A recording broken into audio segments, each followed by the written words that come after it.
പണ്ട് പഠിപ്പിച്ച മലയാള പദ്യം ആർക്കെങ്കിലും അറിയാമോ? എനിക്കറിയാം മാഷേ, ഞാൻ പാടാം. മാധുരി ഒന്ന് പാടും. കുഞ്ചിയമ്മയ്ക്കഞ്ചു മക്കളാണ്, ഇടുക്കി. അഞ്ചാമനോമന കുഞ്ചുവാണ്. കൊള്ളാം. പഞ്ചാരടിച്ചു നടന്നു കുഞ്ചു. എങ്ങനെ? പഞ്ചാരടിച്ചു നടന്നു കുഞ്ചു. പഞ്ചാരടിച്ചാണോ? പഞ്ചാര വിറ്റല്ലേ? മാഷേ, അയ്യോ മാഷേ, ഞാനിപ്പോ ആ പഴയ കൊച്ചുകുട്ടിയല്ല, വലിയ പെണ്ണായി. പണ്ടും അങ്ങനെ തന്നെയാണ്. പെണ്ണുങ്ങളെ ചന്തിക്കും വെച്ചു ഞങ്ങളെ വടിക്ക് പഠിക്കാൻ ചെയ്യും. ആയുസ് ഒടുങ്ങിയാലും ആർത്തി മാറില്ലല്ലേ. എനിക്ക് ഒട്ടും ഇഷ്ടമല്ലാത്ത വിഷയം ഇംഗ്ലീഷാണ്. അതെന്താണത്? പറഞ്ഞുതരാം. PUT എന്ന് പറഞ്ഞാൽ എന്താണ്? പുട്ട്. CUT തട്ട്. എന്തുകൊണ്ടാണ് കുട്ടാവത്തെ? എന്തുകൊണ്ട് കുട്ടയില്ല? അത് റോങ് സ്പെല്ലിംഗ് എന്താ? WRONG. RONG പോരെ. W അവിടെ സൈലന്റ് ആണ്.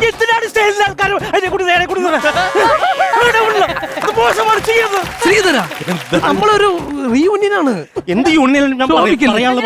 എടാ ദേഷ്യപ്പെടലടാ, നിനക്ക് ആൽഫബറ്റ്സ് അറിയോ? ആൽഫബറ്റ് ഒന്നും അറിയാൻ പാടില്ല. അവളുടെ അനിതിരേഷ്മ പറ്റൂ 28 വിളിച്ചെന്നായിരുന്നു. ഞാൻ എന്ത്